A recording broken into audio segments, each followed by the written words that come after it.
Um, for our top news story today, we've already been talking about it a little bit. The nuclear fusion reactor smashes its energy record, but it's 5 seconds.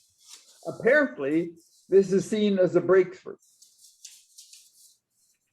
In technology, you know where the United States can beat China, if that's important? Semiconductors. In the environment, we have to adapt. That's what the Pacific Northwest in the United States is saying. It weighs plans to cope with extreme weather, not get rid of it. In materials, nanotube films open up new prospects for electronics. They're flexible and can be used in many different ways. In flight, the SpaceX stacks orbital class Starship on booster, and it hoists it with Metchazila. A lot of new words there. Let's see what it's all about. In biology, chimpanzees are observed treating the wounds of other chimpanzees using crushed insects. For humans, apparently early humans placed the hearth at the optimal location in their cave 170,000 years ago. I guess they're just as smart as we are, if we are.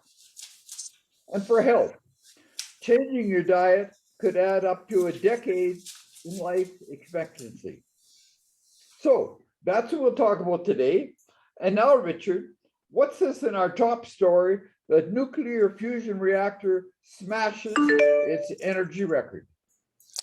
Now, this was in Europe. It's a part of the consortium that's going on between the French and the English, and here they broke a record that they had established 24 years ago, so it's not a small deal. It was at the Joint European Torus, or the JET, and they generated the highest sustained energy pulse ever created by fusing atoms together. And this landmark results have taken us a step closer to the conquering of one of the biggest scientific and engineering challenges of them all. And so far, though, no experiment has generated more energy than put in, but JET's results don't change that, but they suggest that the follow-up, which is the ITER fusion reactor that is due to fire up in 2025, is on the right path, and they verified the technology and the fuel mixture, and they think they'll be able to reach their goal. And JET really achieved what was predicted, and the fact that it did gives confidence to the modelers, and now they say ITER will work. And they say, quote, it's a really, really good sign. And I'm excited. That's a uncommon thing for a physicist to say, by the way. And so JET used a fuel made of equal parts of tritium and deuterium.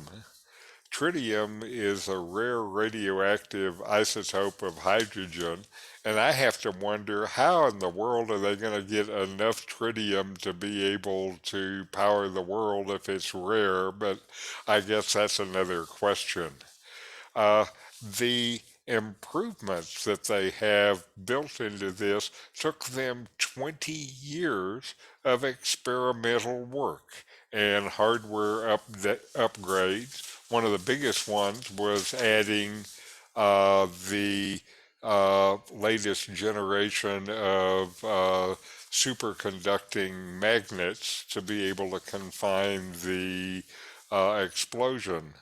And what they are after is what is called a Q, which is power out versus power in.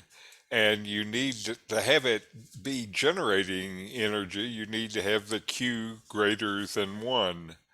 Uh, there was a laser attempt a couple of years ago that got a Q of zero point 0.7, but it was only for a relatively short time.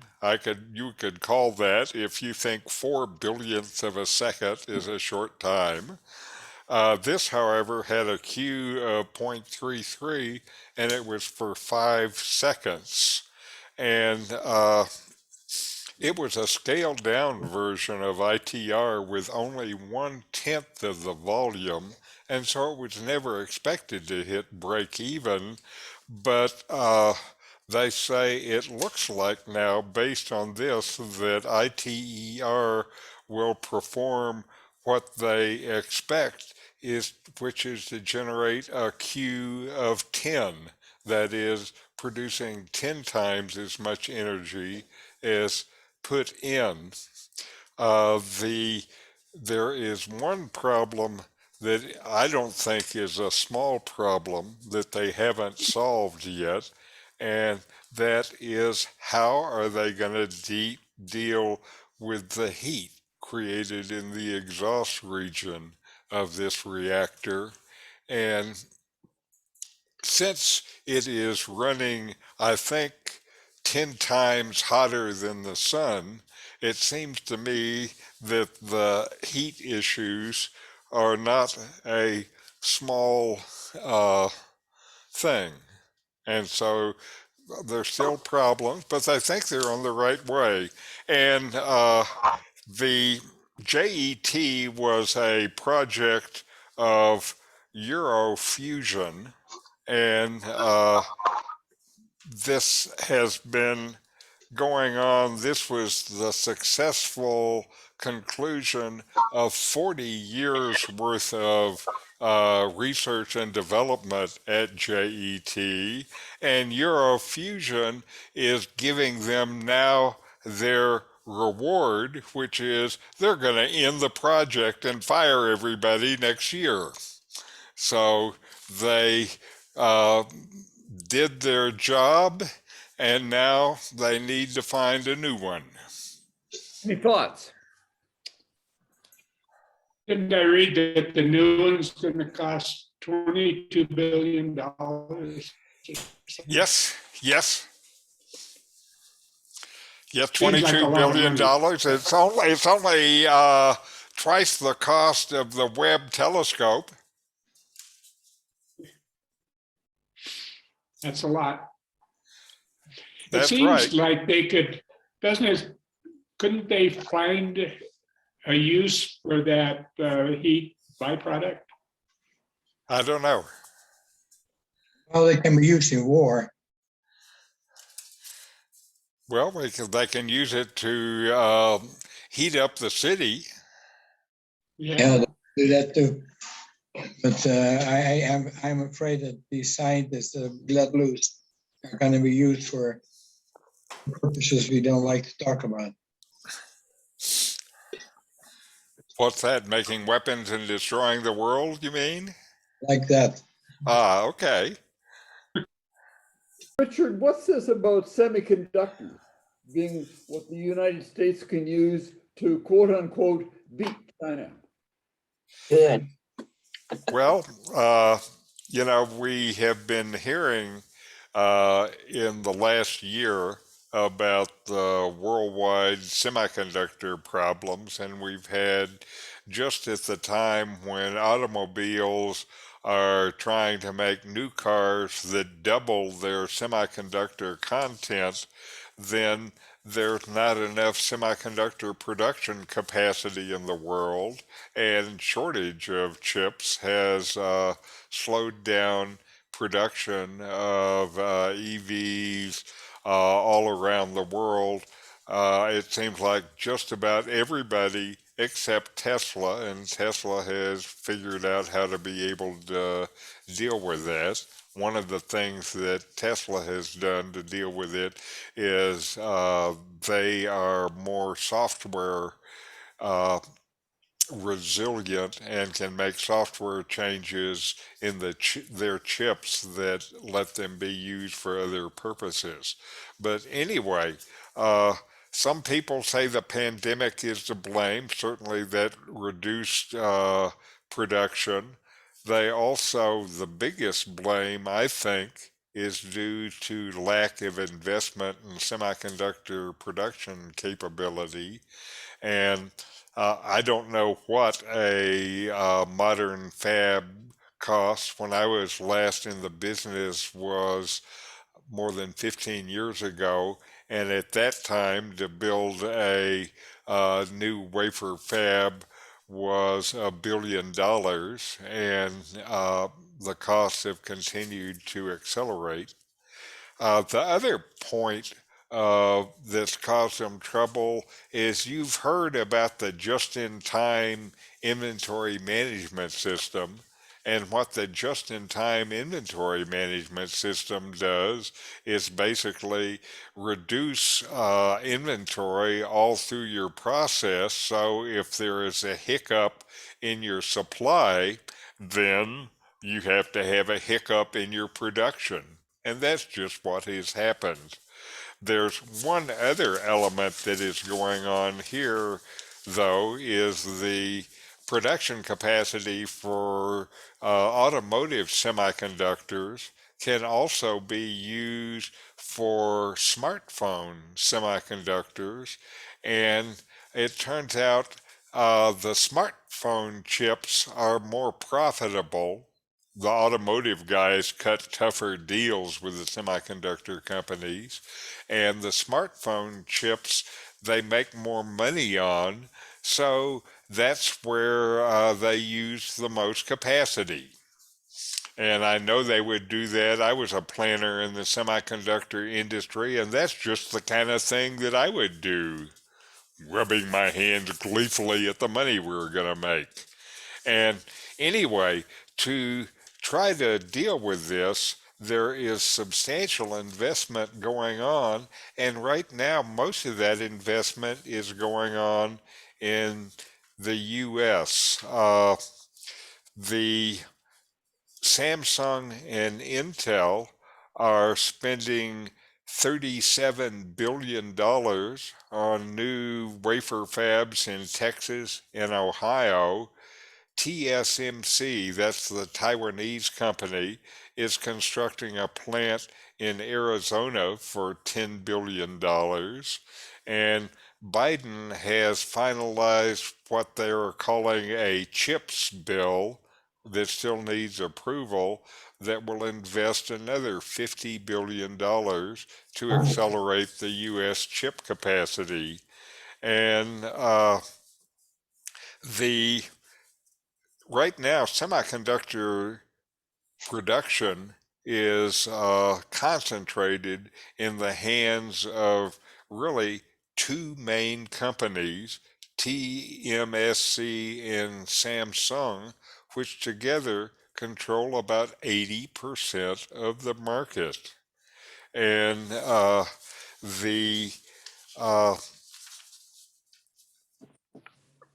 uh, investment people say that if you look at EVs, uh, the U.S.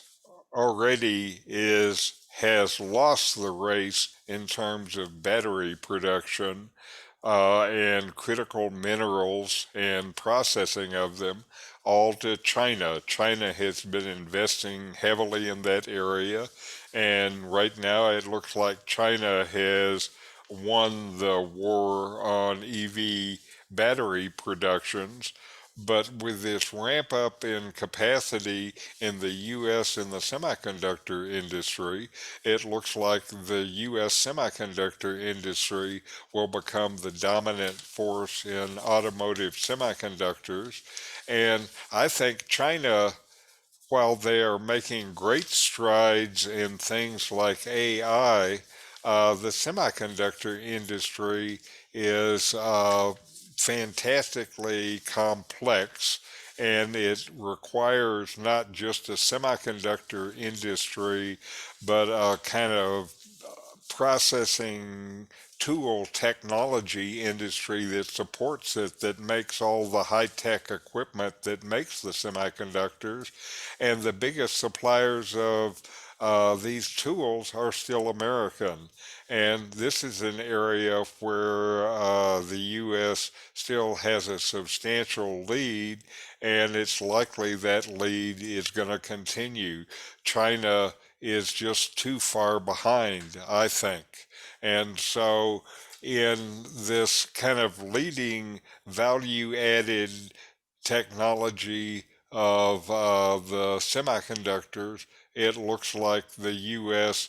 is still in a leading position, and these kind of investments is going to increase that lead. Any thoughts? It seems to me that the batteries are just as important. It's nice to have the semiconductors, but if you don't have batteries to power them up, it seems like United States and China should work together on this, on the technologies. I agree. Two things. First, the semiconductor foundries take a long time to bring into operation, don't they, Richard? Yes, indeed. It's building one in a year is at rocket speed. And I think it's longer, it's more like 2 or 3 years to do it. And secondly, Tesla seems to not have a shortage of batteries. Right. And that's, I think Tesla doesn't have a shortage of batteries because they've concentrated on battery production from the very beginning, and it's integral to the whole idea, I believe. I think they figured out an EV is a battery with some chips and wheels.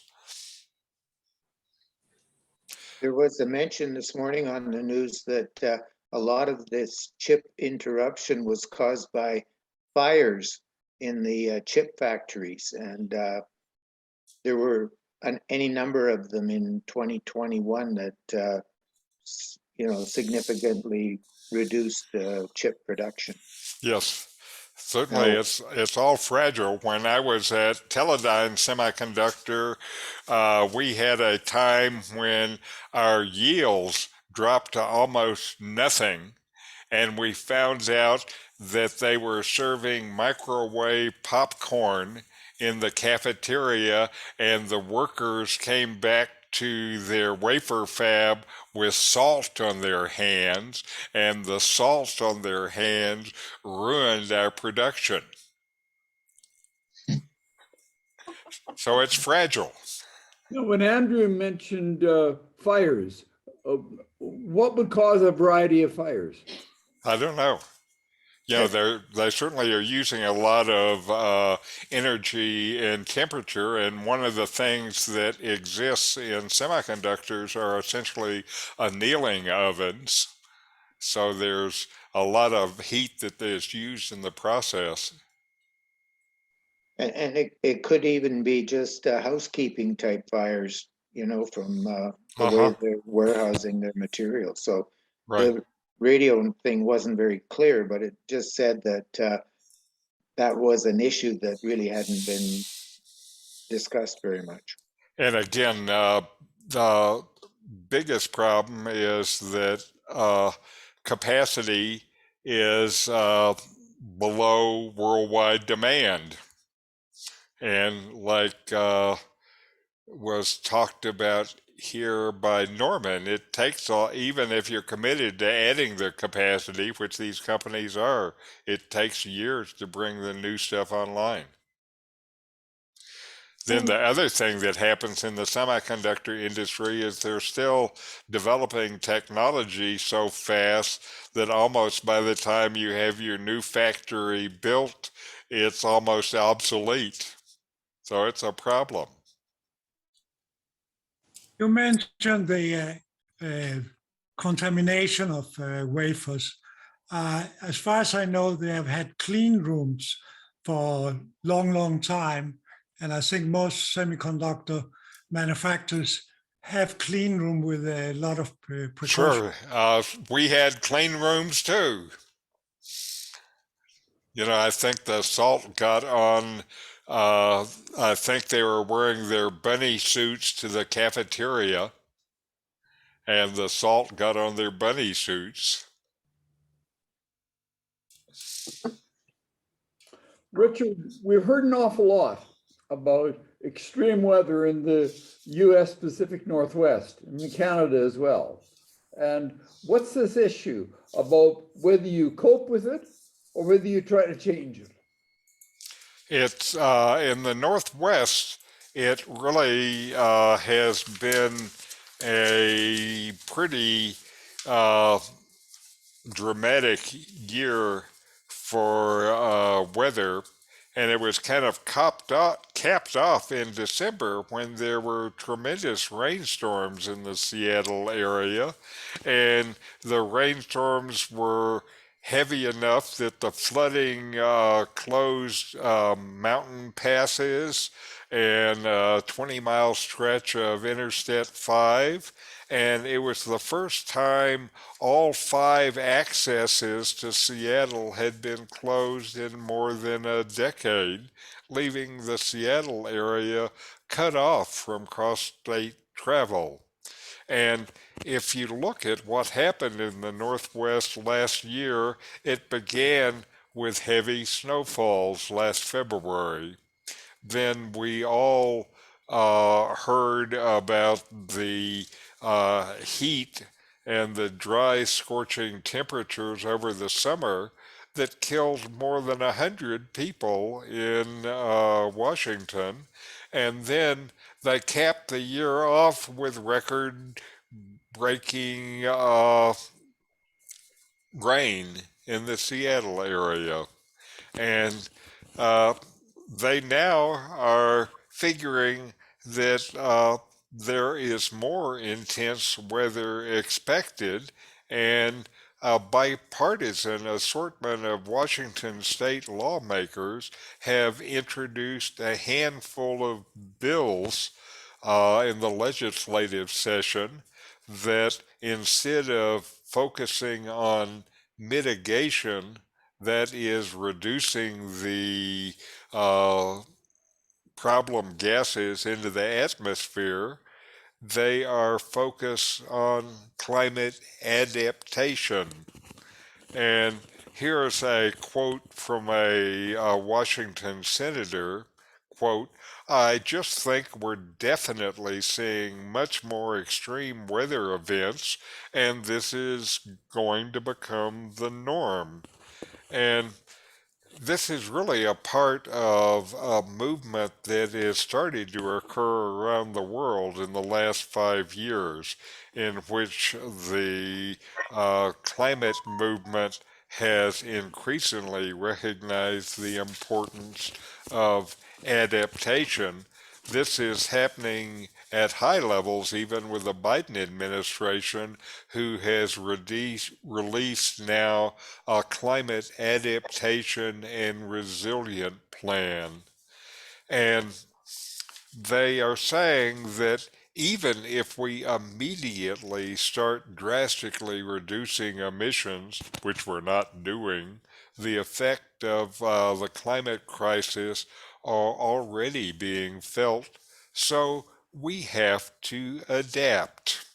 And we know the impact of climate change are going to continue to happen, and there's much we can do to better prepare and better respond and create climate resiliency. And they still have to reduce emissions, but now they have to figure out how to live with it. And some of the things that they are doing, one thing stands out to me is they have now cooling centers, places where you can go, I guess, in eastern Washington when it gets too hot that are cool, and then grandma won't die. And this time, it took them a long time to get these cooling centers open. And so that's one of the kind of things that they will do is figure out how to have those and have them ready to bring online when they need to. And the problem I see with what they're doing, with the proposals that are being considered, they're talking about using billions of dollars that are already in the revenue pipeline for the next few years, and they had been planning to use them for emission reducing transportation programs like electric buses, and now they're going to switch it over to climate adaptation. So while they're saying we have to do both things, the immediate effect in Washington is they're moving money from climate change reduction, emission reduction, into uh, these kind of resiliency and projects like this. So they're saying we have to do something, but there is not enough money in the pipeline, it looks like, to be able to actually do most things. And I think I agree with them that we have to do both things, but we have to figure out how in the heck we're going to fund them and pay for it. And it frustrates me that, we're sitting here facing these kind of disasters and they're worrying about where to get the money. Any thoughts? It's My just, belief is that heat pumps are very effective. Yes. What I wonder is about what do they do about the polluted air that will affect many, many people, their lungs, and if they have illnesses with their lungs. The polluted air, I haven't heard a solution for that. Right. Well, one thing that will help the air is this switch to EVs reduces a lot of the pollution that is the most damaging to people's lungs in cities. So that is one of the things that already is in process. About the forest fires, Richard? Well, forest fires create a lot of junk in the air. That's right. Yeah, I would say the sad thing is in BC, so many of the towns, there's only one route in and one route out.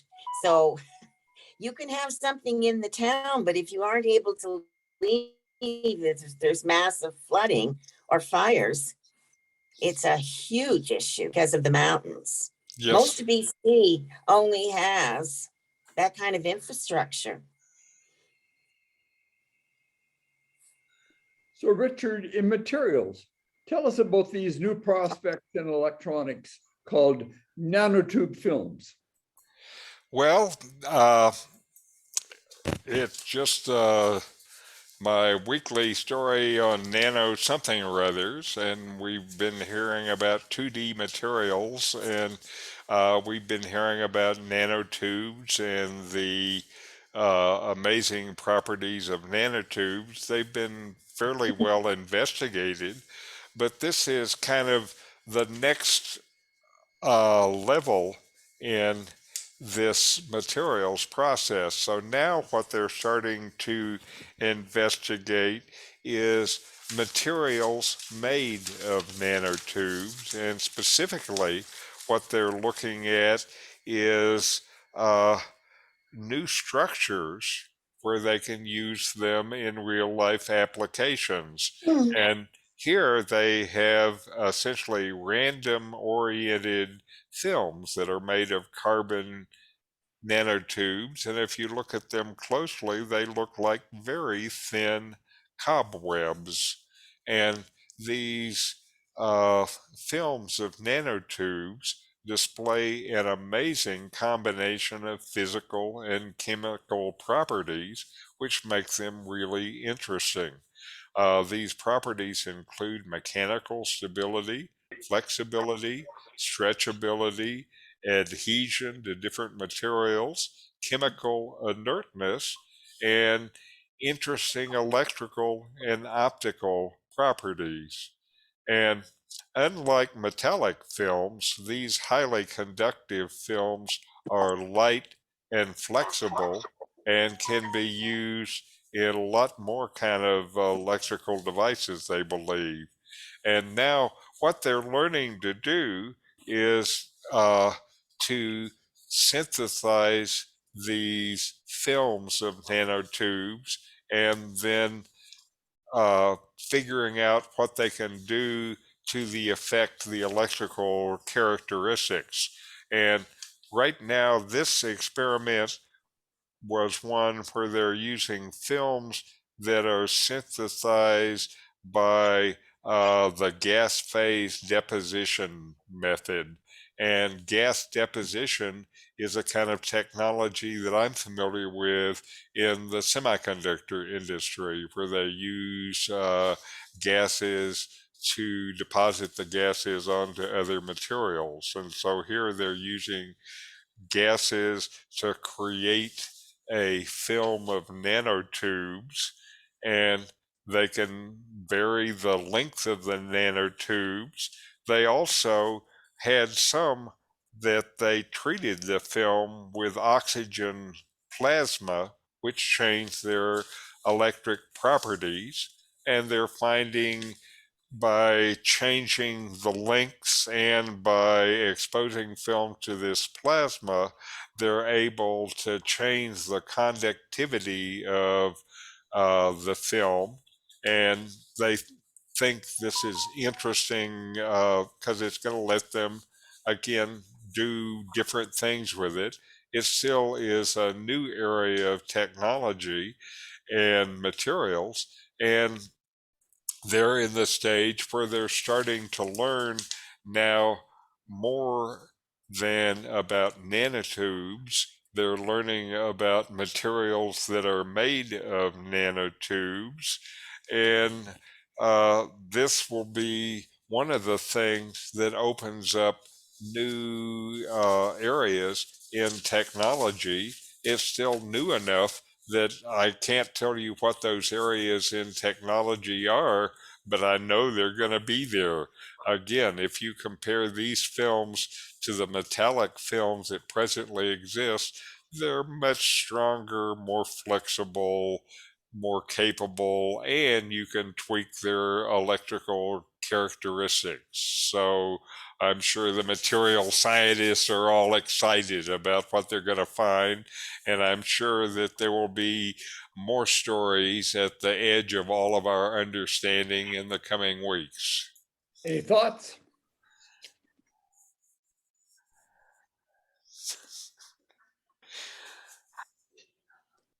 Well, Richard, if we want to move on from materials to flight, tell us about SpaceX putting a Starship onto a booster and hoisting it with something. What's that? Well, SpaceX has successfully attached its orbital class Starship prototype that they're calling Ship 20 on top of its super heavy booster. And in doing this, they've created the world's largest rocket ever assembled. The Saturn V was 363 feet, and this Starship with its booster stands almost 400 feet. So it's the biggest rocket ever. And one of the things that they did is Tesla still is concerned all through this area about productivity. And one of the things that they have developed was what they call chopstick arms, which are tall metal kind of tubular devices that they use then to pick up the rocket parts and put them on their launch platform and to be able to assemble them together. And I tried to find a good video to show you that, but it was done at night, and the videos that I found were not very intelligible. But now, so here is Tesla then devising a device to do the final assembly of the parts before the launch. And we don't know yet when this SpaceX rocket will be ready for its final countdown. The next plan, though, is that they will send the 400-foot Starship and booster into orbit and have it make a powered targeted landing in the northwest coast of Kauai, and then the booster stage, which will separate after about 170 seconds into the flight.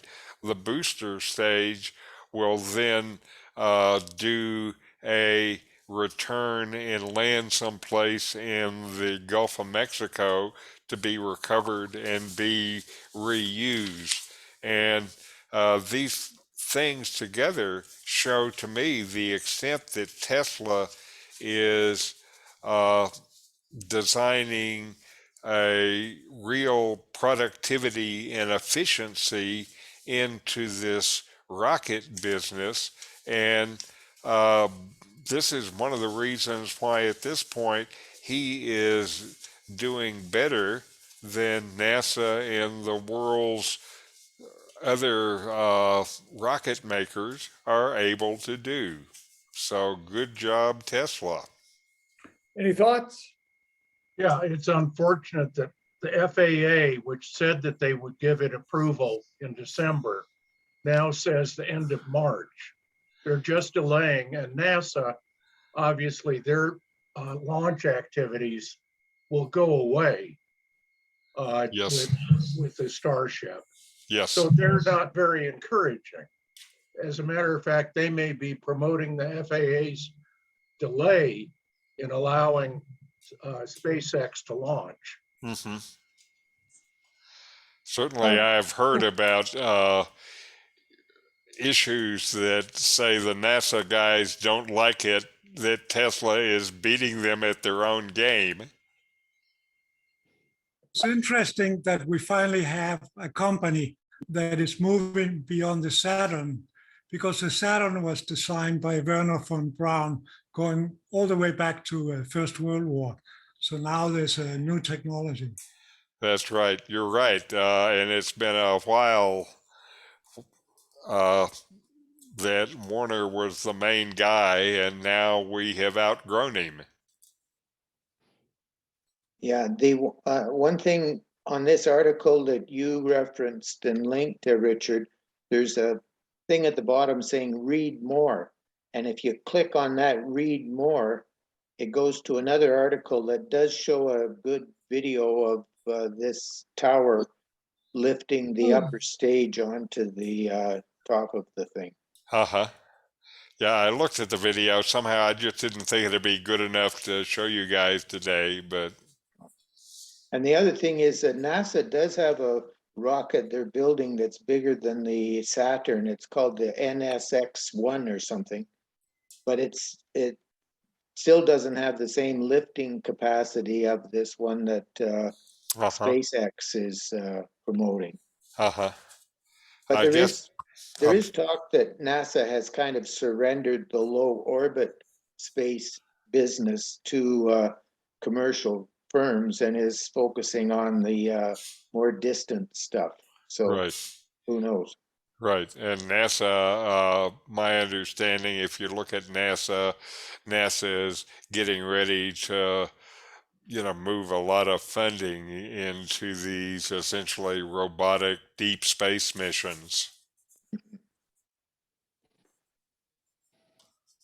Richard, in biology, what's this about chimps who apparently are doctors or nurses or something treating wounds of other chimps using insects? What's that?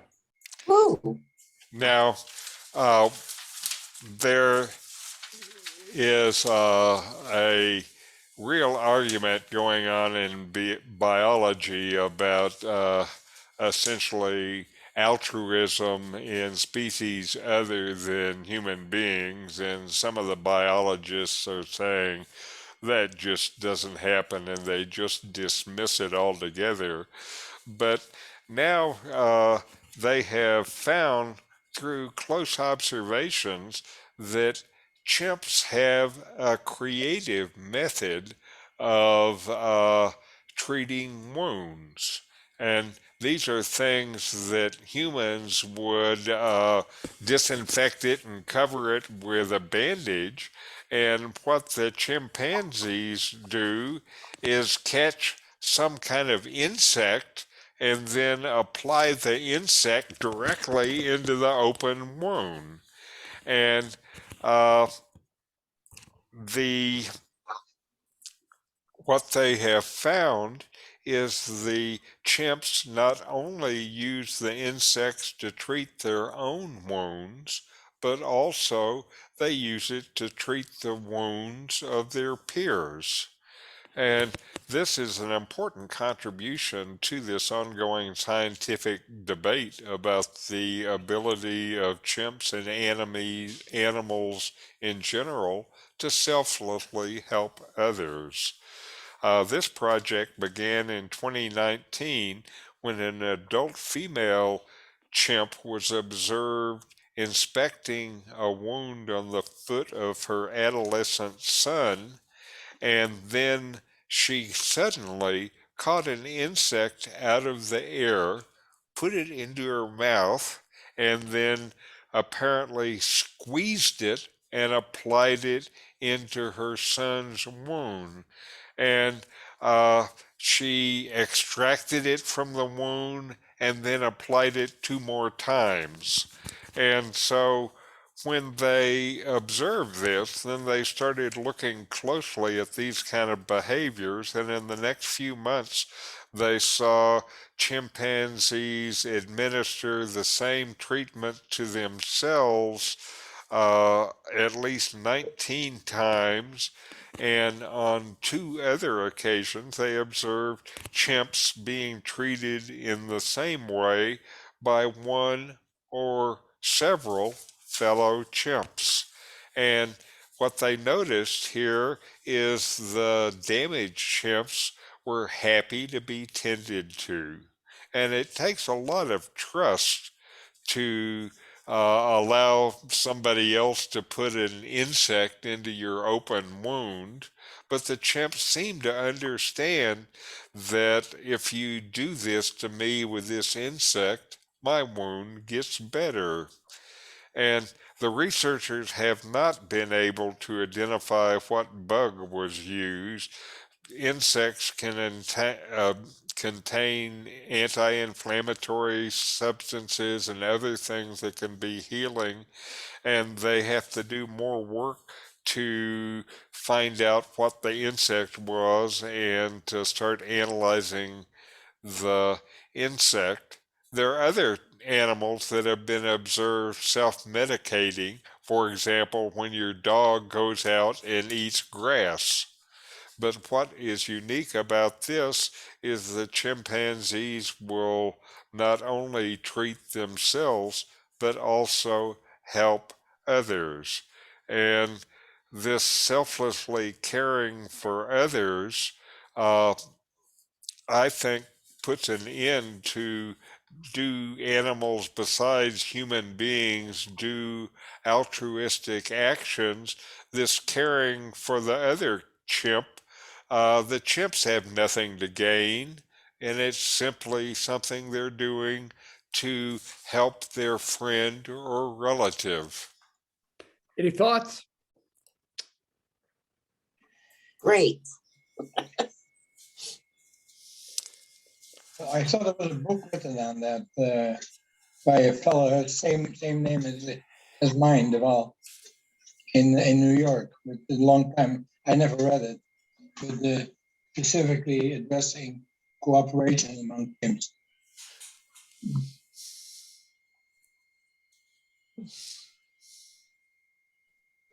Well, Richard, if we want to move on from chimps to us, at least our early humans, what's this about them being so smart that they could place the hearth at the optimum location 170,000 years ago? Well, I think our humans and our near ancestors have been smarter than we think. And, what I have come to see is that, we think we're so much smarter than those, quote, primitive ancestors that we have, but we're not. They were mighty clever creatures too. And this shows it. The background is that archaeologists at Tel Aviv University developed a software-based smoke dispersal model system. And then they've taken it and applied it to a well-known prehistoric site. And this was a cave. And what they discovered was the early humans who occupied the cave placed their hearth, their fire, in just the right location that both enabled maximum use of the fire for their activities and needs while exposing them to a minimum amount of smoke. They may have been primitive, but they knew that smoke damaged people, and to do this, the researchers performed a smoke dispersal simulation for 16 different hearth locations inside this 290 square meter cave, and they analyzed smoke density in each of those locations. And they found that the average smoke density was the lowest when the hearth is located at the back of the cave, but the problem was the area with low smoke density, which was most suitable for human activity, is relatively distant from the hearth. So you had the fire, but you couldn't use it. And so early humans needed to find a balance, a hearth close where they could work and eat and sleep and those things, but also that exposed them to a minimum amount of smoke. And when all of those competing needs were taken together, what they found was the occupants placed their hearth in just the right spot in the cave. And so it shows that early humans were able, with no sensors or simulation, to choose the perfect location for their fire and to manage the cave space as early as 170,000 years ago. This is long before the advent of modern humans in Europe, and it reflects the ingenuity, experience, and planned action, as well as awareness of the health damage caused by smoke exposure. And this was all in these, quote, primitive human beings. Seems to me that they were pretty smart. Any thoughts? Well, you know how they say smoke gets in your eyes. Yeah. These guys used these caves for thousands of years and would put the fire wherever it suited them. And after doing it thousands of times, they'd figure out where the smoke didn't get in their eyes. Like Groundhog Day. Groundhog Day. Yeah. So I'm sure that it was more trial and error than it was analysis uh, and Richard, if we talk about early humans, is this Neanderthals? I I did not get a good definition of this in the article, and this was not in Africa, so I thought that Homo sapiens radiated out of Africa about 50,000 years ago, and this was 170,000 years ago. So I think it was whatever was before Homo sapiens in that area. I don't think it was Neanderthals because Neanderthals were further north. this one is a cave in southeastern France. Okay. Okay, so that could be it could be Neanderthals. And you know what's really remarkable is that they went into caves deep underground where there was no light at all and did all these marvelous things with just the light of torches or whatever they could Yes. figure out. The Yeah. artwork and all this stuff just by torchlight. I mean, it's Uh-huh. remarkable. The irony to me is that in Africa now, a big problem is people cooking inside their dwellings and the smoke impacting their health. So we've had programs to help extract the smoke from dwellings in Africa. Fred, do you have any comments on that? I'm not familiar with that. I couldn't quite hear what you said, but no, I haven't heard about those programs. They've done that in India too, because of the health impact of Right. cooking inside. Yeah, while I was in India, most of the wood cooking stoves that I saw were outside, so they had ventilation because of that. But I know these poor women tending the fire from about 4 in the morning must have inhaled a lot of smoke. Well, Richard, for our last story, we're talking about smoke maybe doing something to your health and life expectancy. What's this about diet adding an extra 10 years to how long you live? Well, I think this could be good news for the planet if it catches on. So, what they have found is that a young adult in the US could add more than a decade to his life expectancy by changing their diet from the typical Western diet to one that has more legumes, whole grains, and nuts, and less red meat and processed meat. Where have we heard this before? And the thing is, it's not just young people. The analysis they did has showed that this is very effective for older people too. For 60-year-olds, the improvement that they could see in their lifespan was about 8 years, which is pretty significant. With an 80-year-old, the improvement that they could see in their lifespan was about 3.5 years, which is still, I would have to say, another 3.5 years of my life. I'm at 78 now, and I would appreciate those 3.5 years. Uh, what the kind of diet system that they have is now, I think, very similar to what you will find being talked about as the planetary health diet.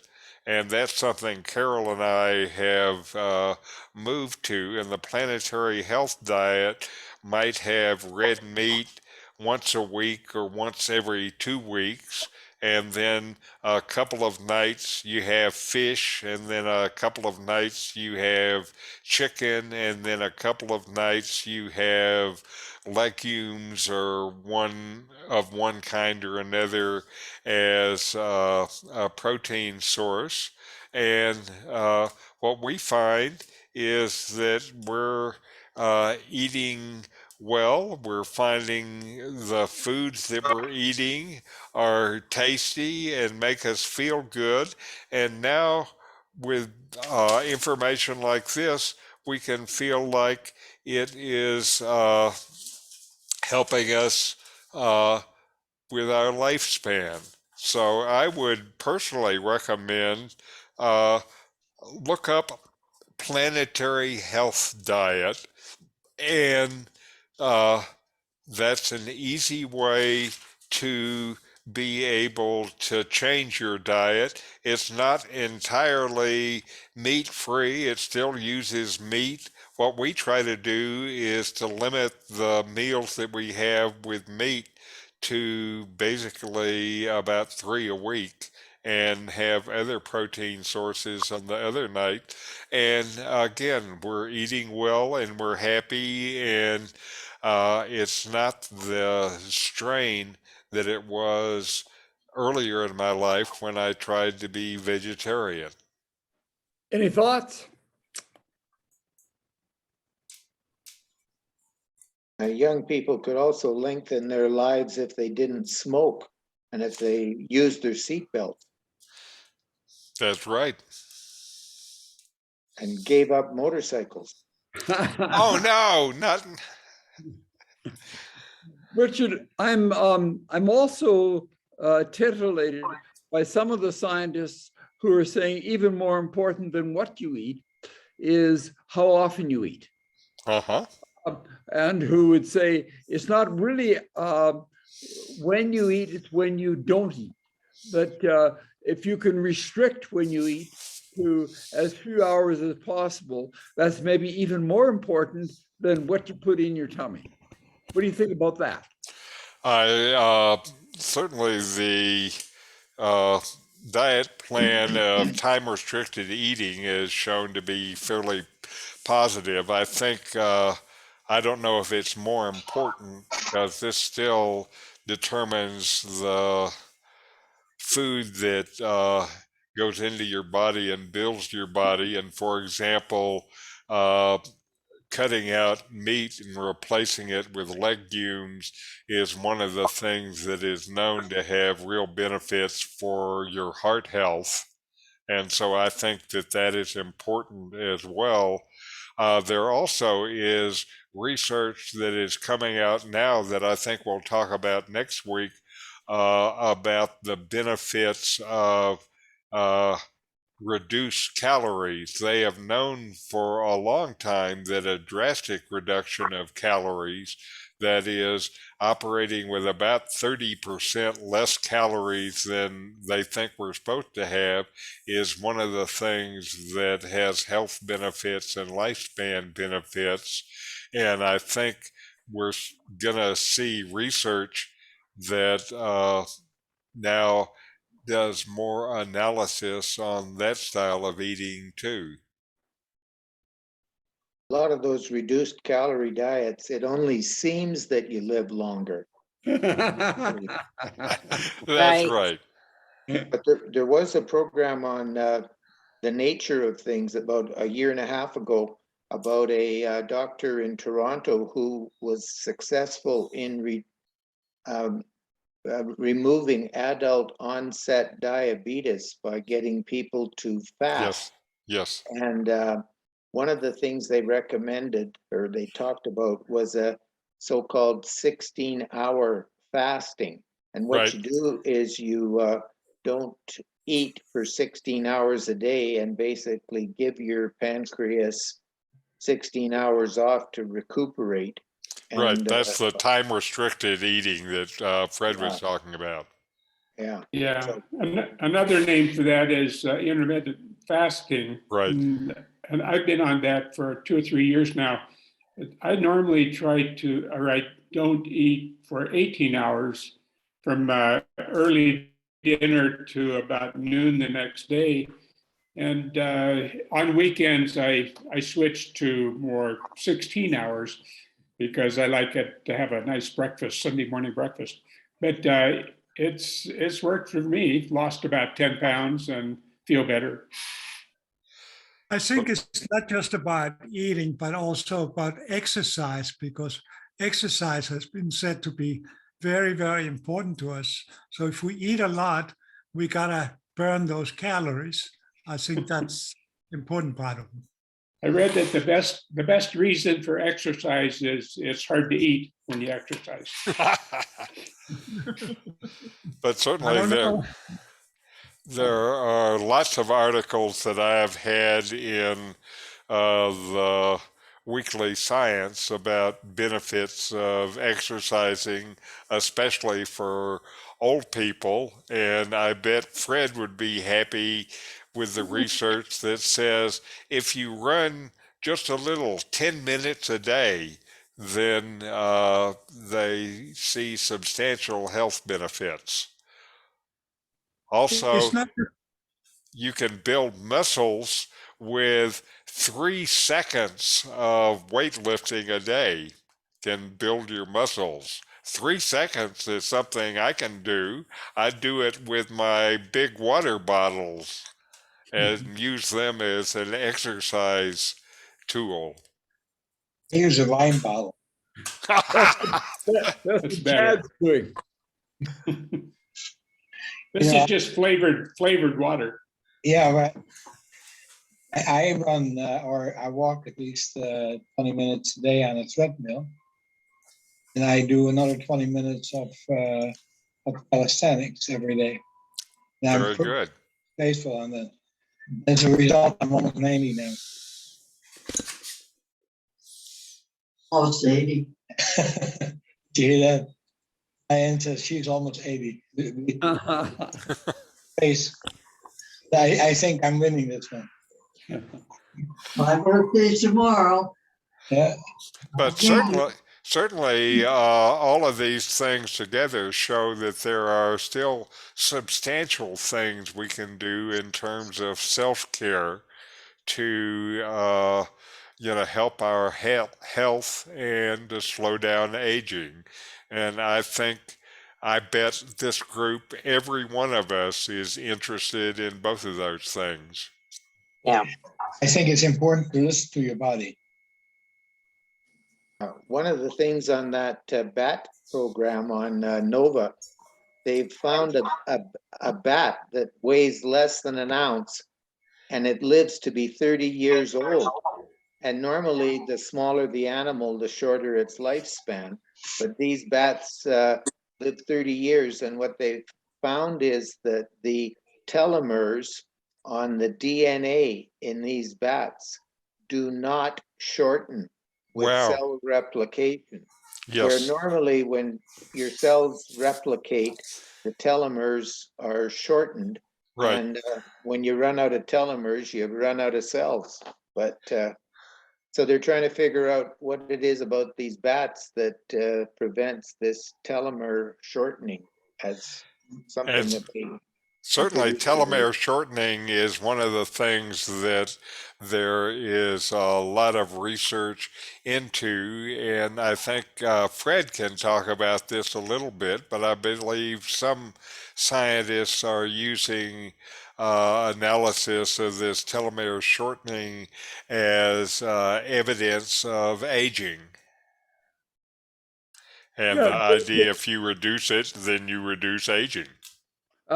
And there's controversy around that, because for a long time people have thought that, and now some scientists are saying, well, that's simply a byproduct of other things rather than being causative. And that's interesting, because an awful lot of people are saying the real issue is methylation of your DNA.